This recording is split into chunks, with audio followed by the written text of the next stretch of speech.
경찰이 성추행 영상이 유포됐는지를 포함해 수사에 나섰지만 가해 학생 중 6학년 학생은 촉법 소년에 해당해 형사처벌을 받지 않고 4학년 학생은 아예 수사 대상이 아닙니다. 성추행 및 폭행, 보호 처분. 두세 달 사이에 차량 절도 사건이 수십 건 발생해서 경찰이 일당을 체포했는데 처벌은커녕 그냥 풀어줘야 했습니다. 만으로 14살이 안 된 촉법소년이었는데요. 절도, 보호 처분. 13살 중학생이 또래 7명과 승용차를 훔쳐 타고 서울에서 대전까지 무면허 운전을 했습니다.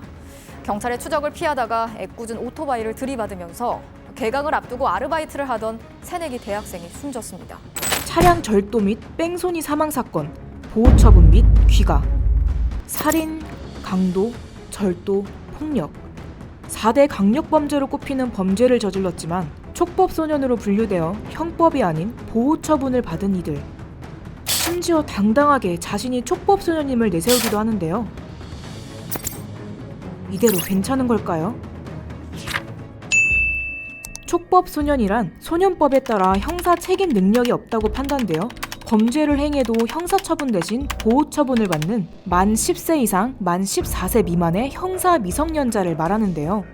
소년법은 미성년자의 경우 정신적, 육체적으로 미성숙하기 때문에 합리적 판단을 하지 못해 범죄를 일으켰을 가능성이 있고 성인 범죄자보다 교화의 여지가 있음을 배려해 법률로 제정되었는데요. 따라서 소년법은 나이에 따라 처벌 수위가 다릅니다. 만 10세 미만의 범법소년의 경우 보호처분과 형사처분 모두 받지 않고 만 10세 이상에서 만 10세 미만의 촉법소년의 경우에는 보호처분은 가능하지만 형사처분은 불가능합니다. 또 만 14세 이상, 만 19세 미만의 범죄소년은 보호처분, 형사처분을 내릴 수 있지만 최대 20년까지만 징역처분이 가능하죠. 문제는 촉법소년의 범죄 수위와 범죄율은 매년 증가하고 있는데 촉법소년의 경우 살인을 저질러도 형법이 아닌 소년법 보호처분을 받게 되니 최고형인 10호 처분을 받더라도 2년 이내 소년원 수감이 전부고 이조차도 전과 기록에 남지 않는다는 것입니다. 때문에 죄질에 비해 형벌의 수위가 약하고 현 청소년들의 발달 정도를 반영하지 못한다 등의 촉법소년 처벌 강화에 대한 주장이 꾸준히 제기되고 있는데요.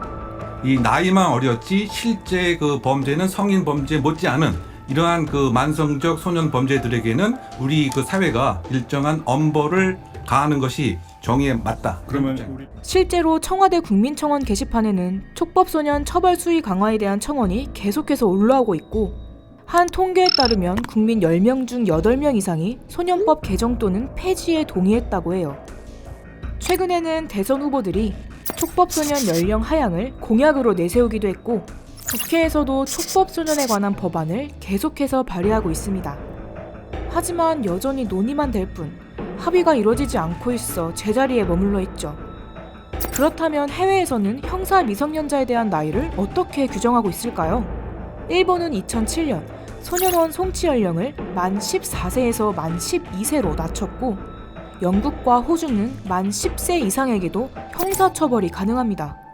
또 중국에서는 2022년부터 소년 범죄 행위에 대한 책임을 부모에게 묻는 가족교육촉진법을 시행한다고 발표했죠.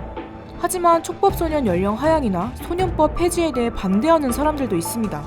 가정교육과 학교에서 윤리교육이 실제로 잘 되지 않는 사회라고 생각이 듭니다. 그래서 누구도 아이들에게 어떤 행동을 하면 안 되는지 그 행동이 타인에게 미치는 영향이 무엇인지에 대해서 제대로 교육하고 있지 않다고 생각합니다. 강력한 처벌보다는 교화와 개선을 통해 아이들을 바로잡는 것이 중요하다는 주장과 어린 나이에 범죄자 낙인이 찍히면 사회 적응력이 떨어져 더 위험한 범죄자가 될 수 있으니 예방과 대책 강구가 우선이다 등을 주장하고 있죠.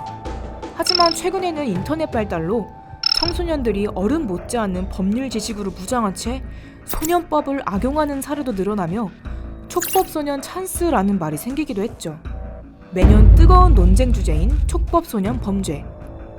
이제는 더 이상 억울한 피해자가 생기지 않도록 실효성 있는 대책이 필요한 때가 아닐까요?